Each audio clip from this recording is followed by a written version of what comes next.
What's the dumbest mistake you've seen an incompetent CO worker make? At a Petco, all the guinea pigs were in a big plexiglass enclosure with a center divider. Boys on one side and girls on the other. An employee decided that all the long-haired guinea pigs should be on one side and short-haired on the other. It took forever to sort them out and all the females were pregnant. I worked on a golf course during the summer area with lots of poison ivy.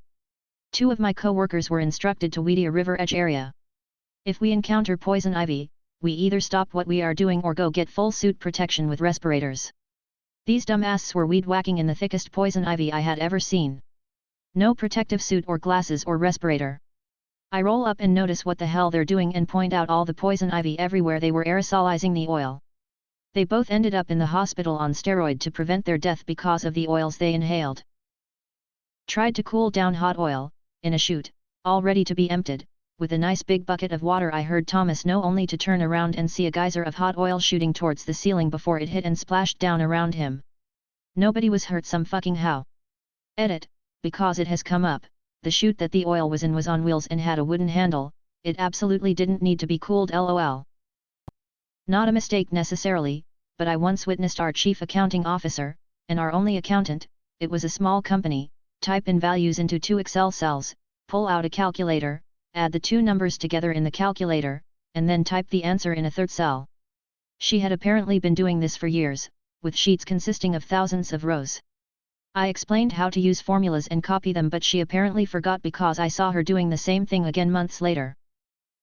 When I worked construction, there was a guy who showed up with nothing in his tool belt except a small bag of peanuts in one pocket. He didn't stay around too long. The designer, creative director, and head of production all missed that there was an 8-day week on a calendar. We sent 10,000 copies of a useless calendar to a client. Rightly so, they refused to pay for it. I had a coworker who was a guidance counselor at 5 schools in district. She was supposed to work 1 day at each school, unless she was called to a school for an urgent case. She would frequently call the school she was supposed to be at, stating she had an urgent case at another school. One day at lunch she was talking about what was happening in her favorite soap opera. This was before VCRs, and the show aired long before the school day ended. The principal was sitting at our lunch table. He got up, smiled, and told her, "See me when you are done with your lunch." After checking, she hadn't seen more than a few kids per week, for many months. Funny thing is, complaints about her work had gone down in that time. She was a crappy guidance counselor. Deleted. A grabbed the arm of an intern once, right as he was about to grab a 00 gauge, the big wires that feed electricity the whole building, barehanded to move it out of the way to show us a problem behind. It was hot. He claimed it was fine cause he was only gonna touch 1 wire at a time. The lead electrician respectfully requested said intern be removed from his site before turning himself into carbon and paperwork. I agreed with this sentiment and had intern watching OSHA videos for almost 3 days straight as punishment. I worked in a paint shop and every time a new chemical was introduced to the shop, I would ask about the hazards. They would tell me that it is a green chemical, there are no hazards. It's baby safe, they would say. Once when I entered the shop I saw a guy using a new spray. The side of the bucket indicated that it was dangerously poisonous and highly corrosive. I told him that he should be using a mask and gloves to use that chemical. He said don't worry, it's baby safe. They even have a picture of a baby playing in it. Sure enough it did. After seeing the image, I yelled at the guy, "This is the baby. He is not playing, he is not swimming, he's dying."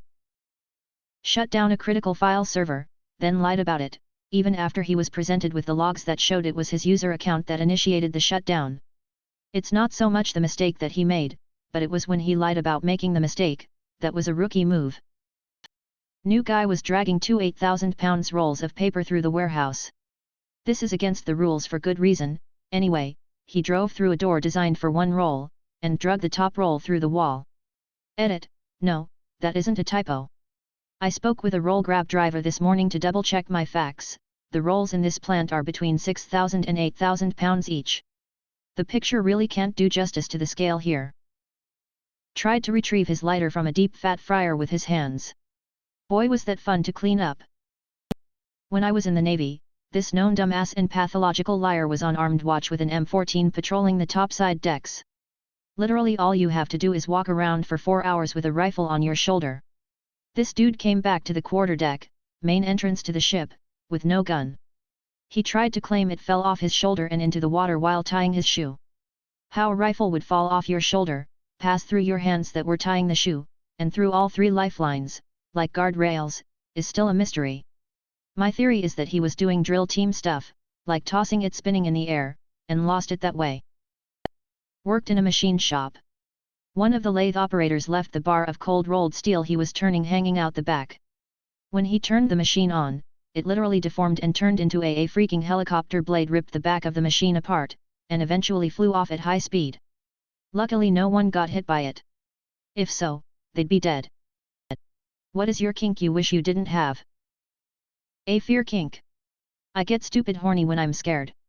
During the come down of the adrenaline. The blood finds its way south a good 70% of the time. The rest of the time I'm probably just too anxious to be horny.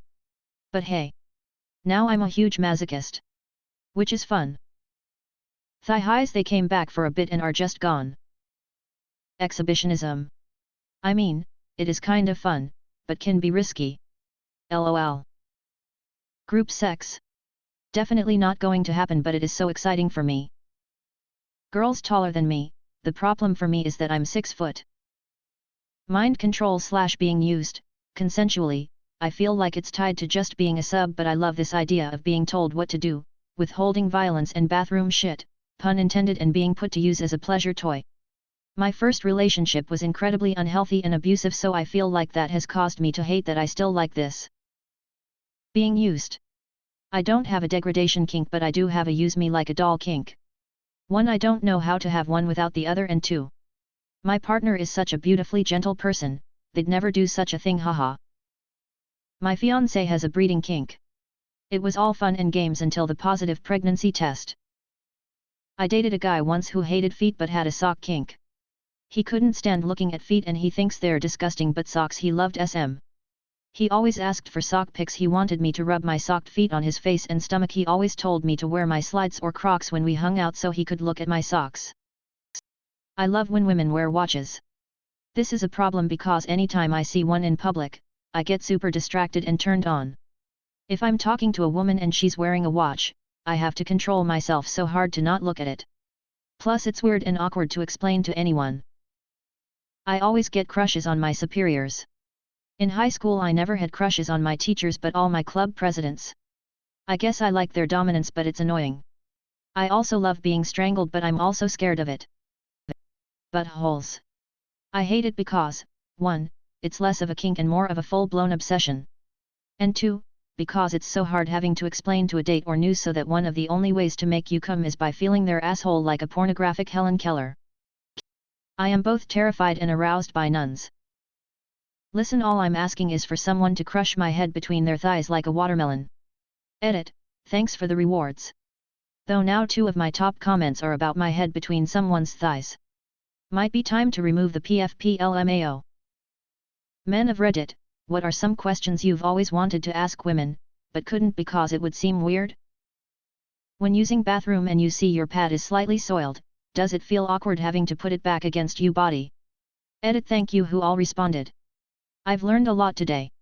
And I really hope guys have read this thread to have a better understanding and greater sensitivity.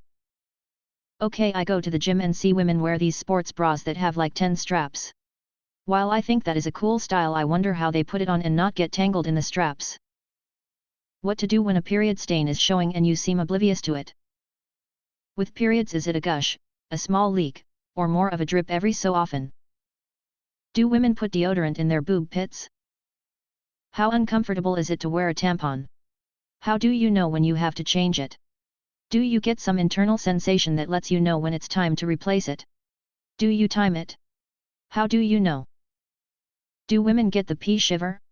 I know sometimes I'll be pissing and there's an uncontrolled shiver as I'm finishing up. Does that happen with women at all? Weird one, but it's been bugging me. For women with pierced nipples, if you get pregnant and start lactating, does the milk also come out through the piercing holes? I'm sorry since I feel like this might be a bad women's anatomy sort of question, but it just seems like the milk would come out the sides. I know this is going to seem weird, but how do you guys control your pee stream? It's easy as a guy, but I'm not too sure it would be for a woman. It gets a stupid question, but I would be happy if I got an answer. Edit. Why the hell did 4.1k people like this LMAO? It was a dumb question I had, lol. Do you have crushes on random people you encounter that you don't really see anything developing with? Like someone you see every day but don't really talk to for whatever reason? I don't mean in a creepy way, I mean, like, my barista is insanely hot and I fantasize about him even though absolutely nothing is going to happen because of several very important reasons. I assume this happens but have always wondered if it's more common with men. I just wanna know how weird/unsafe women feel if a man is walking behind them in some silent area.